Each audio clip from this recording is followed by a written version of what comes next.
Rank रखी थी 2673। तो मैं कहा भाई एडवांस से आईआईटी वाईटी तो नहीं मिल रहा, आईआईटी तो अब नहीं है अपने बस की। और ऐसे आईआईटी क्रैक भी नहीं होता कि अक्टूबर में पढ़ने बैठो और अगले महीने ऐसे आईआईटी क्रैक कर दिया। ये बस सुनने में अच्छा लगता है कि 4 महीने में निशान जिंदल ने आईआईटी कर दिया ये वो।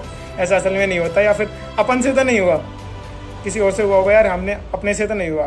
तो ऐसा मैंने सोच लिया था एंड मैं निकल गया घूमने। मेरे को याद है मैं रिजल्ट एडवांस की बिल्कुल होप्स ही छोड़ चुका था। मैं उस वक्त ट्रैक कर रहा था, मैं एक पहाड़ की चोटी पे था। देन मैंने रियलाइज़ करता हूँ कि 10 बज चुके हैं, ट्रैक कर रहा था मैं, कि रिजल्ट आ गया। तो मैं खोलता हूँ तो क्योंकि पहाड़ी इलाका था तो वहाँ पे नेटवर्क्स नहीं आ रहे थे। देन मैं 10:30 बजे तक नीचे आता हूँ पहाड़ के एंड देन मैं देखता हूँ रिजल्ट। मैं देखता हूँ मेरे रैंक 3721। तभी मैं मम्मी को फ़ोन करके बोलता हूँ मम्मी आईआईटी दिल्ली मिल गया। So hello guys, welcome back to new video. आज हमारे साथ इस वीडियो पे है भव्य देशवाल, जिसकी जेई मेंस में ऑल इंडिया रैंक 2673 आई और जेई एडवांस पे 3721। इससे जानेंगे बहुत सारी चीज़ें, कौन कौन से बुक्स इसने फॉलो किया, 11th पे क्या स्ट्रैटेजी फॉलो किया और लास्ट के महीने में जेई मेंस और जेई एडवांस के टाइम इसने बेसिकली क्या क्या रिसोर्सेज फॉलो किए, बहुत सारी चीज़ जानेंगे। तो सबसे पहला क्वेश्चन भव्य से मेरा ये है कि यार तुमने आईआईटी का कब माइंडसेट बनाया था यार मुझे आईआईटी करना है आगे जाके? मतलब बेसिकली हुआ क्या था, मैंने 10th क्रॉस करी थी एंड मैंने रियलाइज़ किया था कि मेरा मैथ्स की तरफ थोड़ा ज़्यादा इंटरेस्ट है। मेरे 10th बोर्ड्स में 100 मार्क्स आए थे, 100 आउट ऑफ 100 मैथ्स में। देन डिसाइड हो गया था कि साइंस की तरफ, साइंस एंड मैथ्स को लेके देखते हैं आगे क्या होता है। देन नॉन मेडिकल ले लिया था और ये नहीं पता था कि आईआईटी वाईआईटी क्या होता है। बस ये कर लिया था कि इसके साथ करते हैं, इसमें जो बेस्ट होगा वो करेंगे। मतलब एक एक सीढ़ी चढ़ेंगे, ऐसे नहीं करेंगे कि सीधा फाइनल आउटपुट के बारे में सोच रहे हैं, ऐसे नहीं। बस एक मैंने अपना फर्स्ट स्टेप चढ़ लिया था मतलब उस टाइम पर। ओके, और फिर मतलब स्टार्ट कब किया कोचिंग करना आईआईटी जेई के लिए? मतलब कोचिंग तो मैं कह सकता हूँ कि एक कोचिंग में रहा हूँ, तो मैं बताऊँ कि प्रॉपरली मैंने कब किया। कि मतलब ऐसा था कि काम ऐसे करो कि 4 कोचिंगों में एडमिशन लेना पड़ जाए। मतलब कि किसी एक पर्टिकुलर कोचिंग में समझ ही नहीं आ रहा था ढंग से क्या चल रहा है। ओके। किसी में किसी कोई कोचिंग वाला फिजिक्स अच्छी पढ़ा रहा है, कोई केमिस्ट्री अच्छी पढ़ा रहा है, कोई मैथ्स अच्छा पढ़ा रहा है, कोई कुछ अच्छा नहीं पढ़ा रहा। देन मैं थोड़ा बहुत ये था कि रिश्तेदार बोल रहे हैं कि फिटजी ले लो, कोई कह रहा आकाश ले लो, फिर फिजिक्स वाला की एंट्री हो जाती है ऑनलाइन में। तो बहुत ज़्यादा कंफ्यूज था। एंड कोचिंग मेरी लगभग एक कोचिंग रही हो तो कहीं मैं लगभग 4 कोचिंग से पढ़ा हूँ। लगभग नहीं, पूरा एग्जैक्ट 4 कोचिंग से पढ़ा हूँ मैं। 4 कोचिंग से? ओके। हाँ जी। मतलब अब बता दो कि कौन कौन से कोचिंग से बेसिकली कौन कौन से सब्जेक्ट पढ़े? मैं आकाश, बहुत ही बड़े बड़े नाम है, आकाश, फिटजी, फिजिक्स वाला एंड एक लोकल कोचिंग थी एपिटॉम करके, यहीं पे जहाँ पे मैं दिल्ली का हूँ तो दिल्ली में ही है epitome.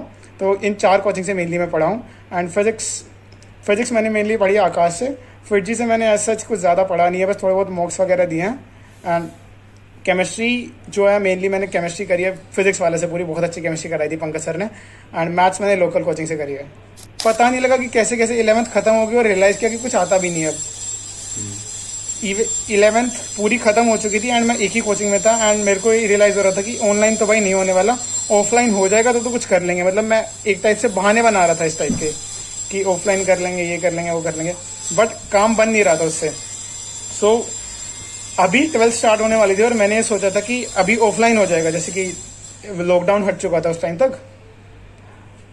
But then second wave आती है एंड फिर से लॉकडाउन लग जाता है। देन फिर मेरे को लगता है कि यार अब क्या होगा, कि अब बहाने बनाने से काम नहीं चलने वाला, अब करनी पड़ेगी मेहनत। और अभी ऑनलाइन है तो ऑनलाइन में ही बेस्ट लेना है। देन फिजिक्स वाला का बैच खरीदा था।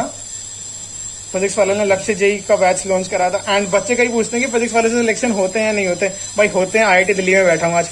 12th में क्या था कि मतलब 11th पूरी बर्बाद, कुछ नहीं आता, बेसिक चीज़ें भी नहीं आती, फ्री वोल डायग्राम बनाने नहीं आता।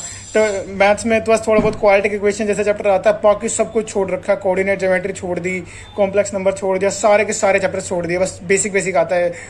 फिजिक्स में तो बेसिक भी नहीं आता और केमिस्ट्री तो बस ऐसे, केमिस्ट्री 11th की थोड़ी टफ लगती है बच्चों को। और केमिस्ट्री भी पूरी छोड़ रखी है कि इनऑर्गेनिक, ये छोड़ के ये कह के छोड़ दी कि तो लास्ट में करनी होती है। ऑर्गेनिक समझ में नहीं आई इसलिए छोड़ दी।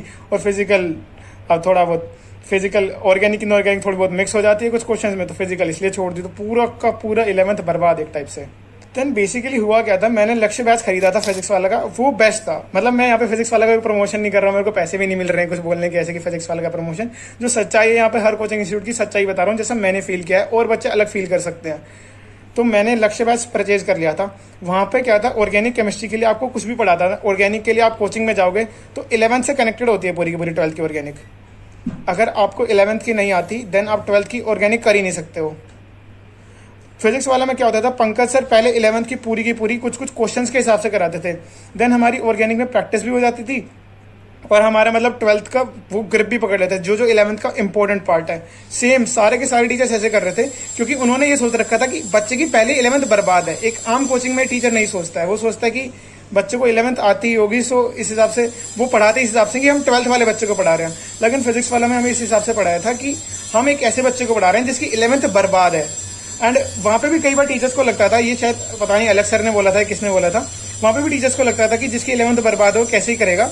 लेकिन थैंक यू जिसने ही बोला था यार फिजिक्स वाला में कि 11th का बेस लेके समझाना है कि हो जाता है यार, 11th बर्बाद भी हो तब भी क्रैक हो जाता है, बस थोड़ा थोड़ा करना होता है।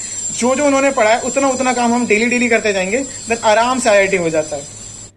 सो भव्य ये बताना कि जैसे तुमने 11 12 बेसिकली तुम्हारा 11th उतना अच्छा नहीं था, तो बेसिकली 11th में मॉक में नंबर कितने आते थे एंड फिर 12 पे कितने आते थे till JEE mains JEE advance exam तक? अब जैसे मैंने बताया कि 11th मेरी पूरी बर्बाद थी भैया, देन मैं 11th में सोचता था कि जब मेरे को कुछ आता ही नहीं तो मॉक्स में दूंगा क्या, मेरे को फ्री बॉडी डायग्राम बनाना नहीं आ रहा है, तो मॉक्स में तो इससे थोड़ा मतलब अप के लेवल के सवाल आते हैं, ऊपर के लेवल के सवाल आते हैं।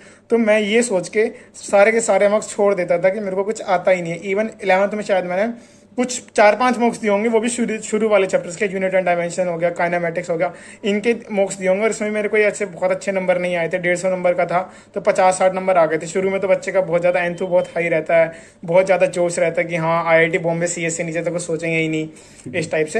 एंड मैंने ये रियलाइज़ किया था बाद में कि ऐसा नहीं करना होता है, हमें चाहे सिलेबस आता है या नहीं आता, हमें मॉक्स देने चाहिए।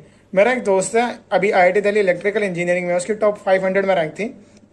उसका क्या था, उसने मॉड्यूल नहीं की थी, उसने HC वर्मा नहीं की थी, उसने 500 मॉक्स दिए थे। 500 is a very big number. 500 मॉक्स का मतलब है वो डेली एक मॉक दे रहा है। अगर 720 दिन लगा रहे हैं हम साल के, तो लगभग वो हर अल्टरनेट डे पे एक मॉक दे रहा है। तो उसने लगभग 500 मॉक्स दिए थे और इससे इसकी रैंक का आप देख सकते हो कितना ज़्यादा।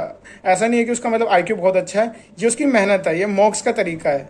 उसने मॉक से इसको पेपर देने का तरीका आ गया, वो किसी पेपर में हार नहीं सकता। एडवांस का कोई पेपर आ जाए, किसी भी पैटर्न पे आ जाए, कितना भी पैटर्न चेंज हो जाए, वो सब कर लेगा। और नेक्स्ट क्वेश्चन मेरा ये रहेगा कि तुमने एग्जैक्टली बुक्स को फॉलो किया या फिर कोचिंग के जो मॉड्यूल्स, और बेसिकली अगर मॉड्यूल्स को फॉलो किया तो किस कोचिंग के, फिजिक्स वाला के या फिर आकाश के? देखो बुक्स को वो फॉलो करते हैं जिनको सब कुछ आता होता है, जिनकी 11th पूरी अच्छे से, उनके पास एक्स्ट्रा टाइम है कि वो बुक्स भी कर सकते हैं। अब पहला मेरे जैसा बच्चा सबसे पहले मॉड्यूल करेगा, मॉड्यूल के सवाल करेगा। जब मॉड्यूल का हम स्टेप 1 स्टेप 2 स्टेप 3 सब कुछ खत्म कर लेंगे, तभी तो हम आगे बुक्स पे एक्स्ट्रा थ्योरी वगैरह कर सकते हैं। जब हमारा बेसिक ही क्लियर नहीं होगा, देन हम आगे कर कैसे सकते हैं। तो मैंने सबसे पहले मॉड्यूल फॉलो करी थी एंड मेरे को सारा टाइम मेरा इसमें ही चला गया था, क्योंकि 11th बर्बाद थी। तो मेरे को 12th में 12th की भी करनी थी, 11th की भी करनी थी, दोनों करनी थी। तो मैंने सिर्फ मॉड्यूल करी थी एंड मैंने आकाश की मॉड्यूल करी थी। पढ़ता मैं फिजिक्स वाला से था मेनली, एंड मॉड्यूल मैंने आकाश की करी थी क्योंकि स्टडी मटेरियल उसकी हार्ड कॉपी थी ना। बेसिकली तुमने सिलेबस कब तक कंप्लीट कर लिया था, जो बोल रहे हैं ना रिवीजन का पार्ट जेई मेंस के लिए, वो कब स्टार्ट किया था? सबसे पहले हमारा, क्योंकि हमारा कोविड वाला बैच था, तो ऐसे रहता था कि किसी को कुछ पता ही नहीं होता कि कब क्या होने वाला है। सबसे पहले था कि जैन में होने वाला है जेई मेंस, बट वो पोस्टपोन होते होते अप्रैल हो गया था। अक्टूबर में सारे कोचिंग वाले करा देते हैं सिलेबस खत्म, एंड मैं तब से सोचता हूँ कि अब सीरियस प्रेप करना स्टार्ट करते हैं। तो मैं सोचता हूँ जैन को लेते हैं कि जैन तक करेंगे सिलेबस।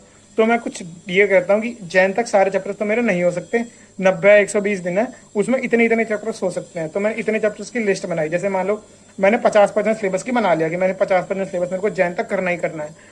एंड मैं उस टाइम पे ये सब नहीं कर रहा था कि फिजिक्स वाला को, तो मैं ये नहीं कर रहा था कि अलग सा ओपी लिख दिया, कहीं कोई कुछ वीडियो बना रहा है कंट्रोवर्सी वाली, उसको जाके एंजॉय कर रहा हूँ, ये सब नहीं करना था। जब बाद में हो जाता है ना, अब मैं कहूँगा अलग सा ओपी, तो मेरे बातों की वैल्यू होगी। अगर मैं वहाँ प्रेप वाले टाइम के दौरान किसी रैंडम यूट्यूब चैनल पे जाके बोल रहा हूँ अलग सा ओपी, तो ना ही मेरी कोई बात की वैल्यू है, और ना मैं जो कोई कर रहा हूँ सबको लगेगा बिल्कुल फालतू बच्चा है, किसी का कोई काम नहीं है। फिजिक्स वाला से पढ़ के लाखों बच्चों ने अपना सपना पूरा किया है। इस बार जेई 2023 में फिजिक्स वाला के हजारों फ्यूचर इंजीनियर्स बनाए हैं, और आपके IIT जाने का सपना पूरा करने के लिए फिजिक्स वाला अपने नए बैचेस लेके आ रहा है। फिजिक्स वाला के पहला बैच है अर्जुना जेई 2.0 2024 बैच। ये ऑलरेडी 29 मई से स्टार्ट हो चुका, और ये batch class 11 and JEE 2025 focus batch है, जिसमें आपकी प्रिपरेशन कराई जाएगी जस्ट 4200 में। नेक्स्ट है लक्ष्य जेई 2.0 2024 बैच। ये 12 board and JEE 2024 focused batch है, जो 12 जून से स्टार्ट हो चुका, और इसका प्राइस है 4200। और नेक्स्ट है Prayas 2.0 batch. This is India strongest JEE dropper batch, जो आपका रोड मैप बनेगा IIT तक का, और इसका प्राइस रखा गया है 4400। और ये बैच हिंदी में भी अवेलेबल है और इसका प्राइस जस्ट हिंदी वाले का 2700 है। इसमें आपको लाइव लेक्चर्स मिलेंगे, डीपीपीज मिलेंगे, वीडियो सॉल्यूशन के साथ साथ by class teacher, test series every Sunday, revision, short notes, formula sheet, mind maps और peer to peer doubt solving will be provided. If you are interested, I'll add the link in the description. You can use my code RIT150 to get extra 150 का discount. और exam time में तुम्हारा time table क्या रहता था mainly मैं जैसे अभी कॉलेज में तो उल्टा चल रहा है उससे। मेनली मैं उठता था सुबह 4 बजे उठ जाता था, 4 से 6 बजे तक मैं पढ़ता था। देन मैं थोड़ा बहुत 6 से 7 में हमेशा एक्सरसाइज वगैरह, मैंने कभी 1 घंटा मैंने मिनिमम फिजिकल हेल्थ को दिया है। कभी भी ऐसा नहीं किया कि एग्जाम आ रहे हैं तो फिजिकल हेल्थ को इग्नोर कर दिया, नहीं। 1 घंटा मिनिमम हर दिन फिजिकल हेल्थ को दिया। 6 से 7 मेरी फिजिकल हेल्थ, दिन 7 से 8 में नहा धो के आराम से तैयार हो जाता था, पढ़ने बैठ जाता था। लास्ट के टाइम मैंने जब सेल्फ स्टडी करने के लिए लाइब्रेरी ज्वाइन कर ली थी, तो मैं 8:30 बजे लाइब्रेरी के निकल जाता था एंड देन घर आता था 2:30 बजे, वो भी सेट में बैठ के कि 9:30 से 12:30 तक उठना ही नहीं है, क्योंकि इस टाइम पेपर होता है 2 सेट्स में। और मतलब 9:30 से 12:30 और 3 से लेकर 6 बजे तक, यहाँ इस टाइम तो मैं उठता ही नहीं था कि चाहे कुछ भी हो जाए, कि बैठना तो सीख जाऊंगा कम से कम एग्जाम में। अपने मतलब जो स्टडी टाइम है उसको इस हिसाब से वो करा, मॉडिफाई करा कि किसी को मतलब कोई दिक्कत ना आए, मतलब एग्जाम में मेरे को कोई दिक्कत ना आए। जेई एडवांस के लिए मेनली होता है पीवाईक्यूज करना और जो आपको कॉन्सेप्ट आता है। मैंने ऐसा नहीं किया था कि मेंस के लिए मैंने फोकस किया था कि कैसे कैसे कि मैं ज़्यादा से ज़्यादा चीज़ें कवर कर सकता हूँ, क्योंकि मेंस उसी चीज़ का गेम है सिलेबस कवरेज का। मैंने मेंस फोकस किया था सिलेबस कवरेज पे, मैंने मतलब ज़्यादा से ज़्यादा सिलेबस कवर कर लिया था मेंस के लिए। बट एडवांस है कि हमने जितना कर रखा है उसको हम कितने बेहतरीन तरीके से कर पाते हैं। तो मैंने जो मुश्किल चैप्टर्स है मैंने अपने वो पूरे छोड़ दिए थे।